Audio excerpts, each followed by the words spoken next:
বর্ষাকালে বাতাসে আর্দ্রতা বেশি থাকে, ফলে সমস্যায় পড়েন গৃহিণীরা। কারণ এই সময় রান্নাঘরের সব মশলাপাতি জল হয়ে যায়, বিশেষ করে নুন। তাই আজ এডিটর জিতে রইল নুন ঝরঝরে এবং ভালো রাখার কয়েকটি উপায়। প্রথমত, বর্ষাকাল আসার আগে একটি এয়ারটাইট নুনের কৌটো নিয়ে নিন। এবার ওই কৌটো ধুইয়ে মুছে শুকিয়ে নুন ঢেলে রাখুন। এরপর নুনের কৌটো ঢাকা মুড়ে তাকে তুলে রাখুন। তবে কখনোই ওভেনের পাশে নুনের কৌটো রাখবেন না, এক্ষেত্রে নুন দীর্ঘদিন ভালো থাকে। এরপরেও যদি নুন ভেজা ভেজা লাগে, সেক্ষেত্রে নুনের কৌটোর মধ্যে কয়েকটি চাল ফেলে দিন। তারপর এয়ারটাইট করে তুলে রাখুন। এতে নুন ঝরঝরে থাকবে, কারণ চালগুলি নুনের কৌটোর অতিরিক্ত আর্দ্রতা শুষে নেয়। নুনের কৌটোর মধ্যে রাজমার দানাও রাখতে পারেন, কারণ রাজমাও নুন থেকে অতিরিক্ত আর্দ্রতা শুষে নেয়। এমনকি নুনে গন্ধ হওয়ার সম্ভাবনাও থাকে না। নুন ঝরঝরে রাখতে কৌটোতে কয়েকটি পার্সলে পাতা রাখুন। এরপর ওই পাতার উপর নুন ঢেলে দিন।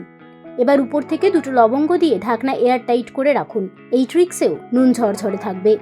নুন ঝরঝরে রাখতে কৌটোতে কয়েক টুথপিকও রেখে দিতে পারেন, কিন্তু কখনোই টুথপিক ভাঙবেন না, বরং গোটা টুথপিক রাখলে ঝরঝরে থাকবে নুন।